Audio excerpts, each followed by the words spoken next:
Assalamualaikum warahmatullahi wabarakatuh. Jumpa lagi di channel Dr. IT Bird Farm, channel yang konsisten membahas tentang rawatan murai batu lomba dan penangkaran dunia burung. Teman-teman, tema kali ini kita ingin membahas mengenai dua hal ya yang paling dominan merusak murai batu lomba kita. Ini orientasinya untuk murai batu lomba ya, untuk kontes teman-teman. Jadi ada dua hal yang paling pokok mendasar yang bisa menyebabkan murai batu kita rusak. Sebelum masuk ke topik pembahasan, kita masuk ke intro terlebih dahulu.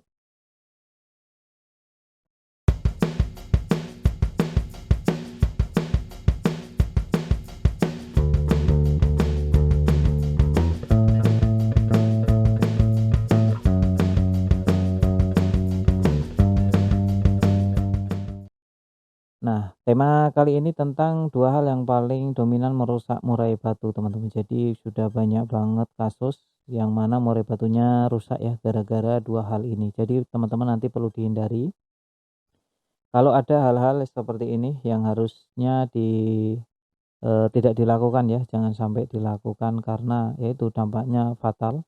Burung murai batu kita bisa rusak. Nah, kalau burung murai batu kita rusak, tentu kita sendiri yang akan kelimpungan, akan kerepotan karena nanti untuk memiliki murai batu yang bagus lagi itu tidaklah mudah ya, sulit. Bahkan sering banget ya teman-teman kita yang mainnya ceroboh, akhirnya murai batunya rusak.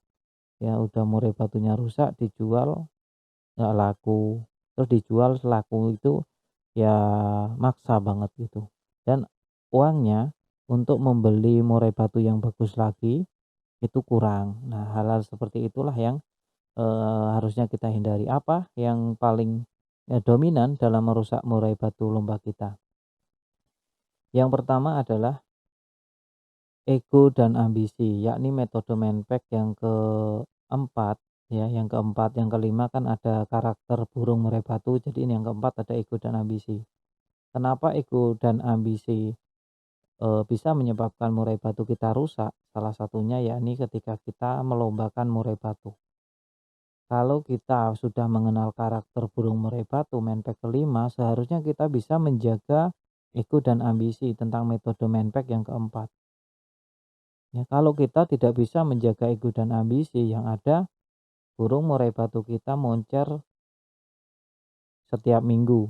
Ya, kita terus-terusan gantangan terus di setiap minggunya. Nah, inilah ya, karena kita selalu berambisi dan egonya tidak terbendung, tidak terkontrol, maka yang ada murai batunya yang akan menjadi korban. Ya, murai batu kita akan menjadi korban karena terus-terusan dilombakan. Setiap minggu kita lomba tanpa ada jeda istirahat. Nah, ini kalau terus-terusan dilakukan, maka murai batu sebagus apapun itu juga akan mengalami yang namanya penurunan faktor, mentalnya berkurang, ya daya gempurnya juga kurang maksimal dibandingkan dengan murai batu yang istirahatnya cukup lama. Nah, itu salah satunya.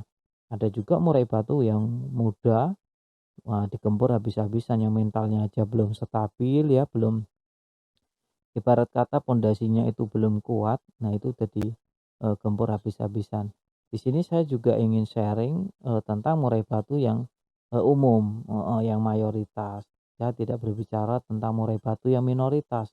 Barangkali di sini ada teman-teman yang memiliki murai batu yang memang sudah mengenal karakternya dari kecil, dan itu bibitnya benar-benar bibit unggul. Dari muda juga udah berprestasi terus-menerus, itu memang ada, tapi itu kecil kemungkinan teman-teman ya. Bahkan tidak sampai 1% yang bisa sampai sebagus itu. Di beberapa kali mabung juga nggak pernah kalah, itu juga tentu ada yang murai batu seperti itu.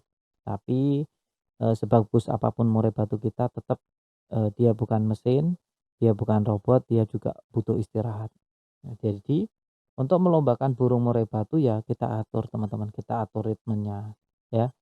Ya kalau dimaksimalin benar-benar ego dan ambisi kita memang sudah tidak terbendung dan kita tidak memiliki jagoan lain, salah satunya ya ketika minggu satu prestasi, minggu kedua prestasi, terus minggu tiga keempat istirahat lah ya kan. Tapi kalau masih bisa menahan ego dan ambisi, sebaiknya teman-teman mengikuti metode manpack yang kita berikan atau kita sharing.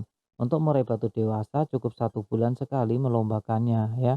cukup 1 bulan sekali, jangan lebih. Kalau pada umumnya kan saya lihat seminggu sekali digeber terus-terusan ya, juaranya sama kondangannya itu sering kondangan, kan sayang ya kan, udah buang-buang waktu nggak juara. Gimana kalau kita setiap melombakan selalu juara, tentu itu akan lebih, mempercayai diri kepada diri kita sendiri bahwa, murai batu kita bagus nih, kita harus rawat baik-baik, kita jaga baik-baik ya. Beda cerita ketika banyak duit, rusak beli itu juga banyak. Karena apa? Yang diadu itu bukan tentang ide, tapi dia, eee, ini teman-teman, apa sih namanya ya, ambisi ya, ambisi, gengsi. Nah itu, banyak ya yang bermain burung murai batu yang diadu tuh gengsinya, nggak mau kalah. Jadi dia terus-terusan mencari jagoan baru untuk mengalahkan yang lain.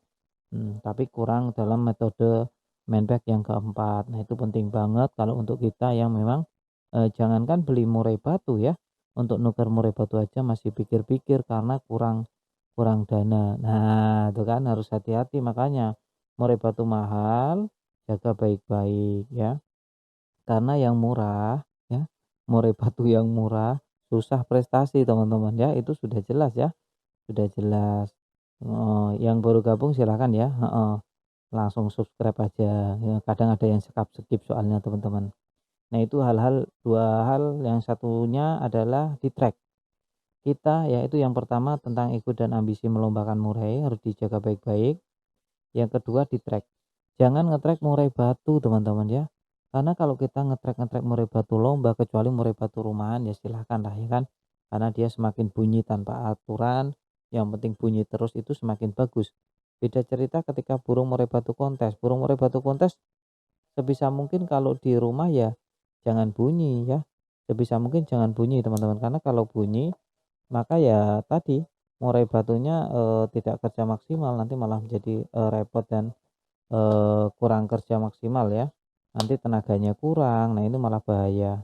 Untuk murai batu teman-teman ya, wajib jangan sampai gacor di rumah, karena kalau gacor di rumah, murai batu teman-teman ya jadi masalah nanti, tenaganya nggak ada ya, seperti itu. Jadi jangan di-track, biasanya kalau kita nge-track murai batu itu lupa waktu, terkadang sampai udah ngopi habis.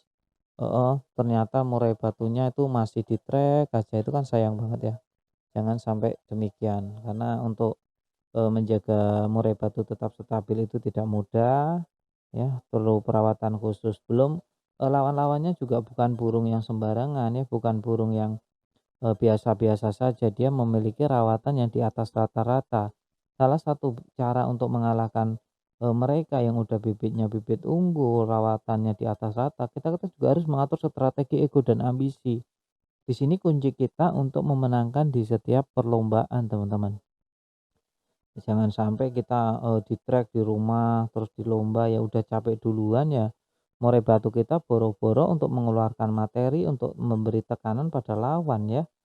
Untuk berbunyi aja udah alhamdulillah, kalau bunyi pun biasanya ngukluk ya, terus banyak jeda, yaitu karena tadi efek dari burung murai batu kita sering kita track di rumah, nge-track-nya nggak tahu waktu. Kalau teman-teman mau nge-track boleh, asalkan tahu waktu maksimal 8 menit, 10 menit ya, baru istirahat, kerodong lagi, tutup, ya terus itu diistirahatin sebulan baru dilombakan, itu silakan. Tapi kalau nge-track-nya besok mau dilombakan, hari ini di-track. Nah, kalau gitu terus-terusan ya itu malah merusak murai batu. Jadi poin utamanya ya 2 hal yang paling, pokok dominan merusak murai batu kita adalah ego ambisi melombakan terlalu over dan, murai batu kita sering di-track di rumah yang nggak tahu waktu juga, over juga.